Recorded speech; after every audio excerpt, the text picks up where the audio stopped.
নবী বলেন আমি হুজরায় ঘুমিয়ে আছি, যদিও আমার ঘুমের নিয়ম হলো আমার চক্ষু ঘুমায়, আমার কলব ঘুমায় না। রহমতের নবী বলেন আমার চোখ ঘুমায়, আমার কি ঘুমায় না, কলব ঘুমায় না। আমি হঠাৎ এসার পরে আম্মা জান আয়েশার ঘরে নবী শুয়ে পড়লেন তন্দ্রাচ্ছন্ন। হঠাৎ করে কানের মধ্যে কান্নার আওয়াজ।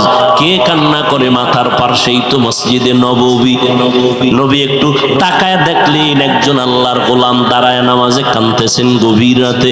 নবী বের হলেন, নজর করে দেখেন কেউ না, নবীর কলিজার টুকরা জান্নাতি সাহাবী আবু বকর সিদ্দিক। সাহাবায়ে কেরামদের থেকে বড় মুফতি মুহাদ্দিস মুফাসসির কেউ ছিল? আছে, আসবে।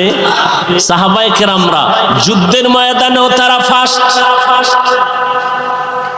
সংসার পরিচালনায় তারা কামিয়াব, সিরিয়ালে তারা এক, জিহাদের ময়দানেও তারা এক, ব্যবসার লাইনেও তারা এক। আবু বকর ব্যবসা করেছেন, ওমর ব্যবসা করেছেন, ওসমান রাদিয়াল্লাহু আনহু ব্যবসা করেছেন। চাকরির লাইনে তারা এক, আবার রাতের বেলা নফল ইবাদতেও তারা এক। তারা যদি পারে তুমি কেন পারবা না? পারবা না বইলে মনটারে দুর্বল জানাইয়া আল্লাহর কাছে কান্দো, আল্লাহওয়ালার কাছে দোয়া চাও, দরকার পারি না। কিন্তু লাগে না বইলা নিজের কপালটাও পুরিও না, উম্মতেরও দূরে সরায়া দিও না। পারি না এক কথা, আর আমল লাগে না এটা কি এক নেই? লাগে না তুমি এই কথা কেন বলো? অন্তর ঝামেলা না, এজন্য অন্তরের চিকিৎসা করা দরকার। উলামায়ে আহলে হক হলেন এরা অন্তরের চিকিৎসক। ভাইরা আমার, শুরুতেই বলেছিলাম এই দেহটা আসল না রুহটা আসল। রুহ যখন চলে যায় সন্তান কাঁদে আমার আব্বা নাই, আম্মা নাই। ওই রুহটা কি ভিতরে জিনিস যে চলে গেল, আব্বা নাই চলে গেছে, বিষয়টা কি ভিতরে কি ছিল একবারও চিনলাম না, একবারও চিন্তা করলাম না। এই ভিতরের জিনিসটার চিকিৎসা করা দরকার। নবী বলেন কালান নবিয়্যু সাল্লাল্লাহু আলাইহি ওয়া আলিহি ওয়াসাল্লাম আলা ইন্না ফিল জাসাদি লামুদগাহ ইযা সালুহাত সালুহাল জাসাদু কুল্লুহু ওয়া ইযা ফাসাদাত ফাসাদাল জাসাদু কুল্লুহু আলা ওয়া হিয়াল কলব। আল্লাহর নবী বলেন প্রত্যেকটা মানুষের ভেতর একটা গোশতের টুকরা আছে আলাদা। ওই টুকরা যখন ভালো থাকে পুরা মানুষটাই ভালো, ওই গোশতের টুকরা যখন খারাপ হয় পুরা মানুষটাই খারাপ।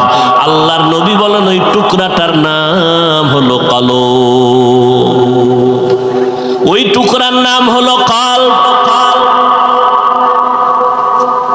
আল্লাহর নবী বলেন দুনিয়াতে যত মানুষ আসছে তাদের কলবটা আয়নার মতো স্বচ্ছ।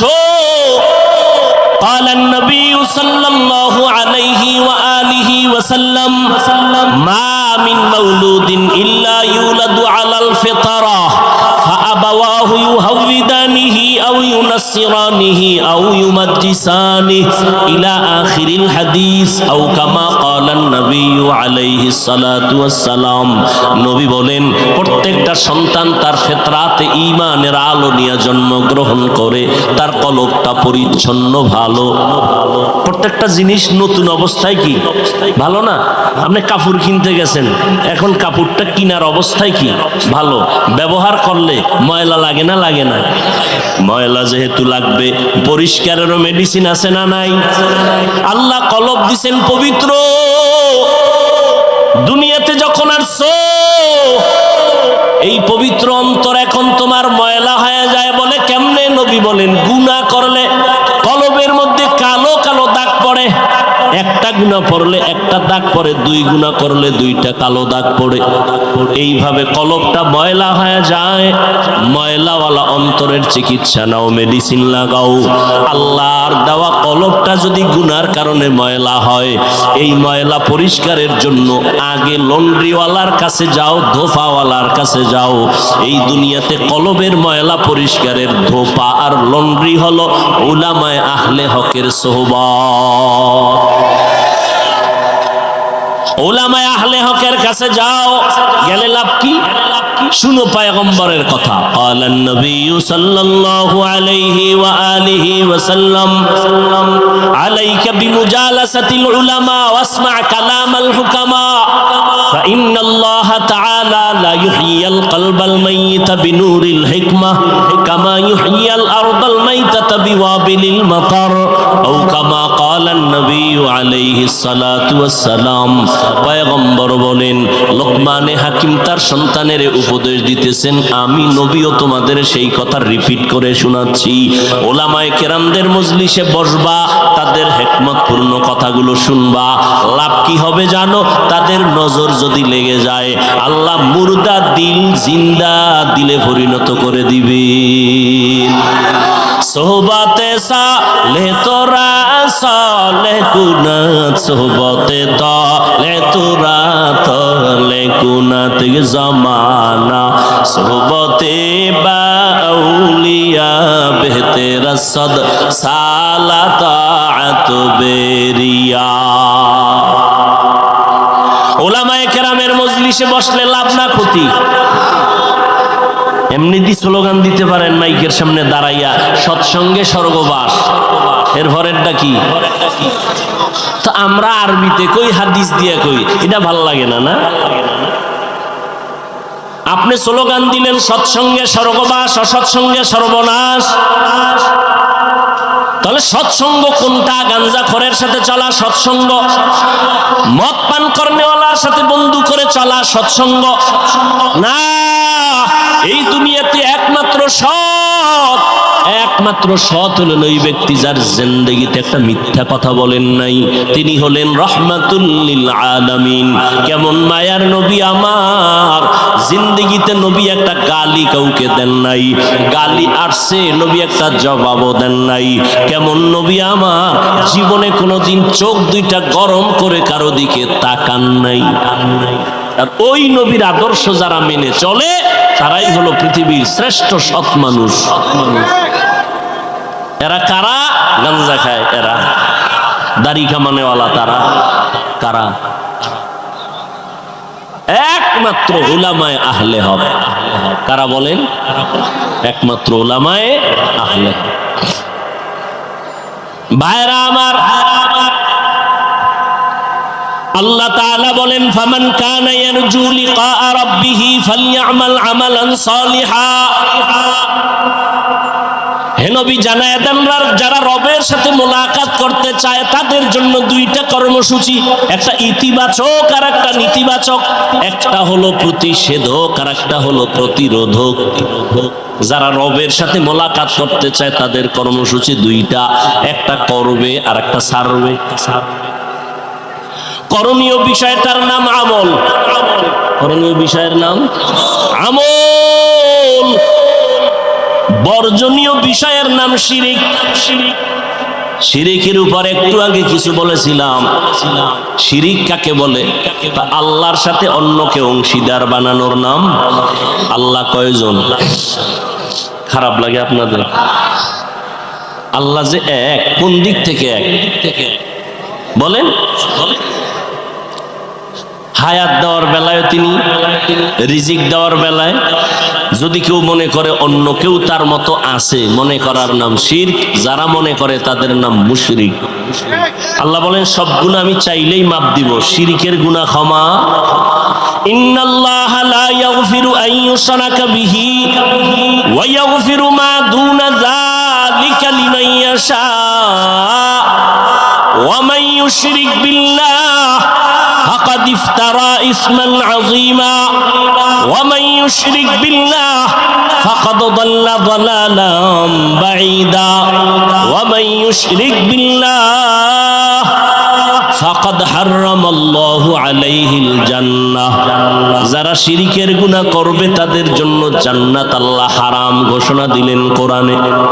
আল্লাহর মতো আরো কেউ আছে মনে করার নাম শিরিক, আল্লাহর গুণের মতো কারো গুণ আছে মনে করার নাম শিরিক। যারা মনে করবে তাদের নাম হলো মুশরিক। আল্লাহ যা এককভাবে পাবেন এইটা আরেকজনকে দেওয়ার নাম শিরিক। সেজদা কে পাবেন বলেন, এটা আরেক জায়গায় দেওয়ার নাম শিরিক। শিরিক। এরে আল্লাহর গোলাম, আমলের জন্য তৈরি হও। জান্নাতীরা জান্নাতে যখন যাবে মনটা খুশিতে ভরে যাবে, কিন্তু একটা দুঃখ তাদের অন্তরে থাকবে। জান্নাতীরা জান্নাতে যায় খুশি না বেজার, কিন্তু একটা দুঃখ থাকবে। কি?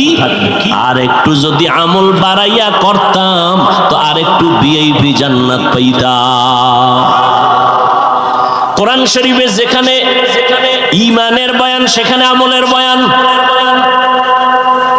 আমি আপনাদের যেই কথাটা বুঝাইতে চাই, যারা বলে আমল লাগে না, আপনাদের থেকে জানতে চাই আসলে আমল লাগেনি। আপনি করেন না, সেটা আপনার ঈমানের দুর্বলতা, কিন্তু আমল লাগবে। যেখানে ঈমানের বয়ান সেখানে আমলের বয়ান।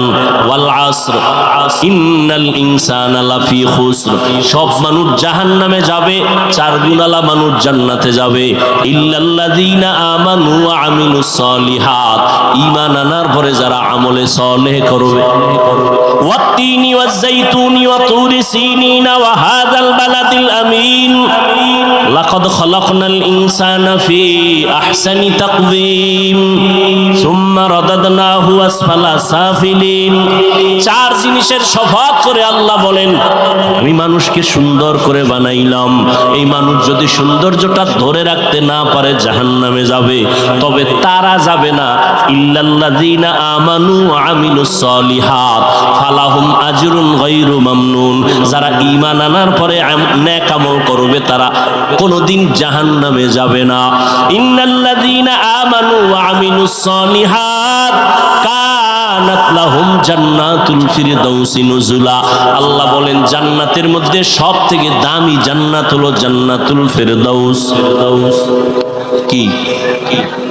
এই মোনাজাত দিয়ে আলাম কিন্তু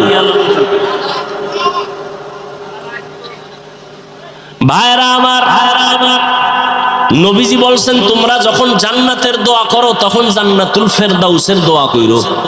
তাহলে জান্নাতুল ফেরদাউস দামি না? ইনশাআল্লাহ চাইতো আল্লাহ কবুল করেন। এই জান্নাতুল ফেরদাউস আল্লাহকে আমি রিজার্ভ করে রাখছি দুই গুণ ওয়ালাদের জন্য। কয় গুণ? এক নাম্বার গুণের নাম ঈমান, দ্বিতীয় গুণের নাম নেক আমল। তাহলে আমল লাগেনি। আমি আমলের উপরেই বয়ান করতেছি, তবে আজকের বয়ানটা তাদের জন্য যারা রবের মোলাকাত চায়। কথা হইল রবের মোলাকাত চাইবে দূরের কথা, রবের তো চিনেই না। যে যারে চিনে না সে তাকে মানে না, ঠিক নেই। যে যাকে চিনে সে তাকে মানে, বলে কেমন কয় মানার মতো মানে, বলে কেমন কয় জীবন দিতে তৈয়ার, ঠিক না? ও যুবক, তুমিও মুসলমান আমিও মুসলমান। তোমার আল্লাহ আমার আল্লাহ দুই না এক? এই সত্য কথা মানো আর না মানো, স্বীকার করো, সমর্থন দিও, মানো আর না মানো। বিড়ি খাওয়া ভালো, আচ্ছা তুমি জনমের মতো খাও, এটা তোমার ব্যক্তিগত, কিন্তু বাস্তবতাটার স্বীকার করো। যেটা খাইলে কলেরায় ধরে, ক্যান্সার হয়। মদ পান কইরা কেউ শান্তিতে মরছে, একটা প্রমাণ দাও তো আমিও মদ খাবো। মরছে? প্রত্যেকটা ক্যান্সার হয়েছে, কিডনি গেছে, শেষ। মরার আগে মরা। আল্লাহ হেদায়াত দান করুন। আরো জোরে বলেন। ভাইরা আমার, তুমিও মুসলমান আমিও। যুবকেরা কথা কও, মুসলমান। তোমার আমার আল্লাহ, নবী, কোরআন, হাদিস, কাবা, ধর্ম, দুনিয়াতে আসছি সিস্টেম না, শুধু এই এলাকার মানুষগুলো লঙ্গি ভরে আসছে, সবই এক। বিদায় বেলা কাফনের সংখ্যা হবে আমি বক্তার সম্মানে কাফন একটা বেশি, রিক্সা ড্রাইভার গরিব হওয়ার কারণে কাফন একটা কম। কয়টা? তিনটা। কয়টা? সবার বেলায় এমপি সাহেবের জন্য একটা কাফন বেশি, প্রধানমন্ত্রীর জন্য একটা বেশি, সুইপারের জন্য একটা কম। চিন্তা করো, কথাগুলো ফালাই দিও না, একটু চিন্তা করো।